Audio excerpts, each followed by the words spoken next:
Тайгар чулууны домог. Архангай аймгийн Их Тамир сумын нутагт Тамирын голын хөвөөнд турших 18 м-ийн өндөртэй бүдүүн ширхэгт боржин чулуун зохиог тайхар чулуу хэмээн нэрлэдэг. Үе үеийн түүхийг өөр дээрээ хадгалсан түүхийн үл хөдлөх дурсгал болох энэхүү чулуу нь эзгүй талд зөөж авчраад тавьчихсан юм шиг өвөрмөц тогтцтой учраас хүмүүсийн анхаарлыг гойд татдаг бөгөөд энэ ч утгаараа Архангай аймгийн аялал жуулчлалын зорин очих гол газруудын нэг болдог. Тайхар чулуу Улаанбаатар хотоос 424 км-ийн зайд оршдог. Тайхар чулуун дээр чулуун зэвсгийн үе буюу манай эртний өмнөх 6000-аас 3000 оны үед бүтээгдсэн хурц зүйлээр зурж сэлсэн Монголын түүхэнд хамаарах элдв дүрс, хөрөг, тамга тэмдэг байхын зэрэгцээ хар бих улаан зосоор бичсэн 7-оос 8-р зууны үеийн түрэг бичиг, 10-р зууны үеийн уйгур бичиг, 13-р зууны үеийн монгол бичиг, 16-аас 17-р зууны үеийн монгол бичиг, мөн тод үсгийн бичиг, манж, төвд, хятад түргийн үеийн орхон Енисейн рүүний бичиг болон согд, уйгур, кидан зэрэг эрт идүүгээгийн олон улс үндэстний хэлээр бичсэн 150 гаруй бичгийн дурсгал хадгалагдсан үлдсэн дэлхийн хамгийн том судар бичиг юм. Тайгар чулууны түрэг бичээс нь улаан хар өнгийн цосоор эртний түрэг үсгийн бичмэл хэлбэрийг хадгалан үлдснээрээ онцлог. Бичээснүүд дотроос хамгийн олон нь 70 орчим тоотой монгол бичиг юм. Энэхүү дурсгал нь түүх соёлын үл хөдлөх дурсгалын хадны зураг бичгийн дурсгал төрөлд хамаарах бөгөөд Монгол Улсын засгийн газрын 2020 оны 13 дугаар тогтоолоор улсын хамгаалалтад байх түүх соёлын үл хөдлөх дурсгалын жагсаалтад бүртгэгджээ. Эдгээр бичээсүүдэд ерөөл, магтаал, шүлэг, залбирал, бэлэгдлийн утга санаа бүхий бичиг голлохын сацуу, Монголын түүхэнд нэр алдраа мөнхлөн үлдээсэн эртний түргийн төрийн зүтгэлтэн, куличур, ойрдын хуухай даюу, халахын цогт хунтайж зэрэг түүхэн хүмүүсийн нэр дурддагддаг. Мөн 1722 онд Дайчин улсын инх хамгаалангийн ямар нэгэн бичиг зарилгыг равдангаар хүргүүлсэн тухай бичээс бий. Тайхар чулуу нь газрын байрлалын хувьд Архангай аймгийн төв цэцэрлэг хотоос 22 км-т хойд Тамир голын захад урдуур хойгуур нь өндөр дэнжтэй харалдаа ард нь тайхар чулуу руу харсан хатан хисаа бүхий намхавтар улаан толгойтой бөгөөд олон жилийн өмнө урд хойд хоёр эргийн хооронд их хэмжээний ус урсдаг. Арын уул нь тайхар чулуу хүртэл урагшаа үргэлжилсэн байрлалтай байжээ. Гэвч он цагийн аясаар уул илэгдэж ус ширгэж үгүй болох үед уулнаас үлдсэн хэсэгхэн чулуу нь өнөөдрийн тайхар чулуу хэмээх байгалийн үзэсгэлэнт бүтээл болон үлджээ. Энэхүү чулуун хөшөөний тухай олон домог шинжлэх ухааны тайлбарууд бий. Тайхар чулуу нь анх гурвалжин хэлбэртэй байсан гэх бөгөөд 17 дугаар зуунд Галдан бошигт хайр татан ануудаа зориулан чулуун зохиог дөрвөлжин хэлбэрт оруулсан гэдэг. Тайхар хэмээх нэрийн гарал үүслийг нутгийн ардууд түүхч судлаачид олон янзаар тайлбарладаг. 17 дугаар зууны үед Нанжун ноён гэгч Тэнгэрийн заяагаар ургасан Тайруугүй дор очиж мөргий гэж бичсэн үг тайхар чулуунд байхыг судалжээ. Энэ нь нангиадаар сахиусан хад гэсэн утгатай үг аж. Тайруугүй гэдэг үг бол их багш гэсэн Монголын хуучирсан зээлмэл үг юм. Тай гэдэг нь их гэсэн нангиад үг. Гүүрүү гэсэн үг нь багш гэсэн энэтхэг үг бөгөөд дээрх бичээсээс үзэхэд тайхар биш, тайгүрүү гэдэг байсан бололтой гэж үздэг. Эрдэмтэн Ж төмөр цэрэнгийн дэвшүүлсэн саналаар бол тай гэж түргээр толгой, күр гэж чулуу гэсэн үг. Тайгүр гэдэг нь өргөлтөд үеийн игшигт захирагдан тайхэр, тайхар буюу уул чулуу гэсэн үг болсон гэдэг.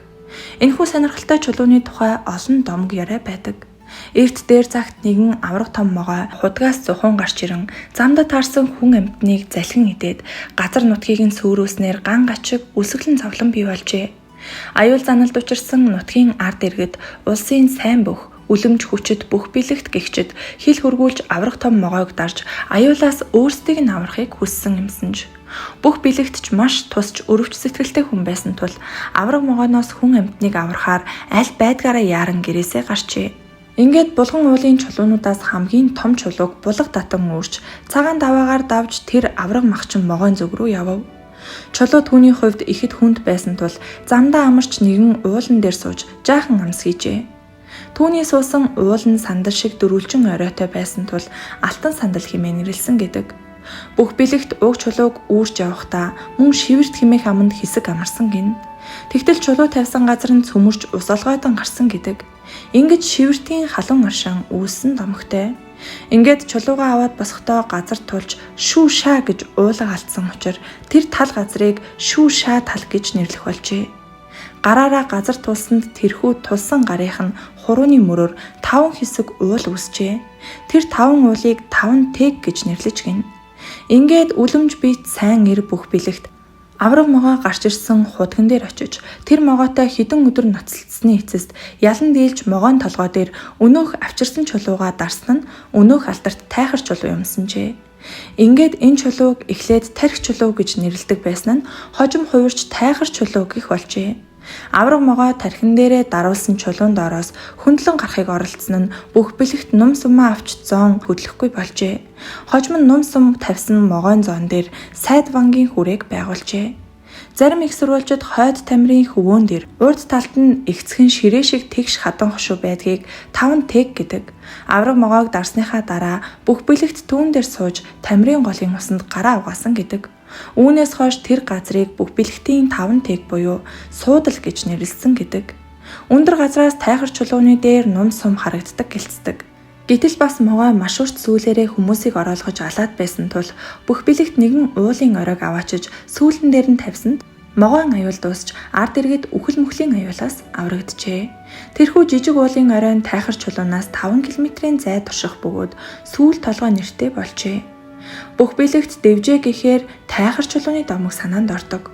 Энэ домогт гардаг улсын сайн эр бүх бэлэгтийн нэрээр ар хангаачууд бүхийн дэвжээгээ нэрлсэн нь ийм учиртай байх. Бүх бэлэгт гихч хүч чадал ихтэй эрийн дурсгалд зориулсан хөшөө цэцэрлэг хотноо байдаг. Тайхар чулуу үүссэн тухай өөр нэгэн домогт өгүүлснээр хангайн гол нурууг баруун тийш давж цаг байдргийн гол хүрэх замд нэгэн уужим хөндий урууддаг байв. Энэ хөндийгөөр авраг могоо явж эгийн давааны өмнөх 3 ангархай харанхуй хавцал дундуур дайрч хангайн гол нурууг арлан явсаар их тамир уруудан тайхар чулуу байдгийн дор нэг их нүхэнд орчихсон гин. Үүнийг мэдсэн нутгийн нэртэй бяртай бүх тайхар гихч хүн том цохой авчирч таглан олон амьтныг аварсан гэдэг. Мөн өөр нэгэн домогт эрт цагт нэг авраг могой байжээ. Тэр ойр хавийнхаа амьтан хүнийг барьж иддэг учраас түүнийг даран сүнөх гэсэн олон баатар ир амир сэджээ. Тэгтэл атих хар химээх нэгэн баатар ир арга ухаан сөвөгчилж авраг могой нүхийг олов. Тэгээд ойролцоох уулын оройг сандаалж суугаад нөгөө могойг нүхрүүгөө орохыг нь отон суужээ. Удалгүй авраг могооч нүхэндээ орж атих хар баатар хажуудаа байсан том чулууг аваад нүхнийх нь хамсрыг таглан орхив. Ингэж улс амьтныг аюулаас аварсан атих хар баатрын тавьсан чулууг түүний нэрээр нэрлсэн нь он цагийн явцад тайхар болж сандаалж байсан уулыг алтан сандал уул гэж нэрлэх болсон гин. Нутгийн иргэдийн дунд тархсан аман ярианы нэгд өгүүлснээр тайхрын гол айхавтар сүрхий үерэлсний улмаас улаан толгойн хадат оройг таслаад хайчихжээ. Тэр хадан оройн тайхар чулуу болсон гэдэг. Тунгалаг тамирын гол руу нэгэн үзэгсэлэн бүсгүй явж ороод дахин гарч ирээгүй тухай домог байдаг. Хүн тойл хийж сураагүй байсан эрт цагт хүмүүс бие дүрсээ усанд харж толддог байжээ. Эрт цагт тунгалаг сайхан усыг болортой зөөрөлдөг байсан бөгөөд болор гэдэг нэртэй голууд олон байж. Чухмал тэр үед болор химээх нэгэн голын ирэг дээр ганц охинтой жижигхэн бор гэртээ эмгэн амьдран суудаг байж. Тэр охины нэрийг Тамир гэнэ. Тамир охин өсч торноод уулын цэн усны лимхан шиг үзэгсэлэнт гоо бүсгүй болжээ. Хосгүй сайхан төрсөн Тамир хүүхнийг харсан эр хүн бүрийн сэтгэлд мөрөөдхийн хүслэн ургадаг байж. Тамир бүсгүй өдөр бүр болор голоосоо ус авахаар очихдоо ариун тунгалаг голын усанд үзэгсэлэнт царайгаа толдож уртын сайхан дууг уяхан хоолоогоор уянгалуулж урт сайхан гизгээ самнан суудаг байжээ. Тэр үед болор голын нэгэн буланд үнэхэрийн тол мэт тунгалаг ус байсан гэлцдэг. Тэгээд ч тэр хэсгийг болор тол гэж нэрлэжээ. Тамир хүүхэнд нутгийнх нь нэг хөгшин баян ихэд санаарахдаг байсан ч бүсгүйд хайртай залуу байсан тул уг баяныг огт тоодоггүй байж. Тиймээс баян эр хорсохдоо Тамир хүүхний үс зүсээ харан толддог өнөөх тунгалаг усыг нь булангартуулж орхисон байна. Тамир нэг өдөр болор толон усан дээр эртэл толинд нь юу ч үл харагдаж чухамхүү гүнзгий цэлийсэн усал ногоорч байсан байна. Тиймээс тэр сандрахтаа толон усаа олж авахаар цэлийсэн ус руу ороод дахин гарч ирсэнгүй. Тамир хүүхний дурлалт хархуу тайхар нь болцоод газраа ирээд өнжин хонон хүлээгээд хайртай хүүхнээ ирэхгүй болохоор нь гунж гутран хүлээж ядаад эцэст нь хайрт хүүхэндээ дурсгал болгож өнөөх болцоод газраа том чулуу авчирч тавьжээ.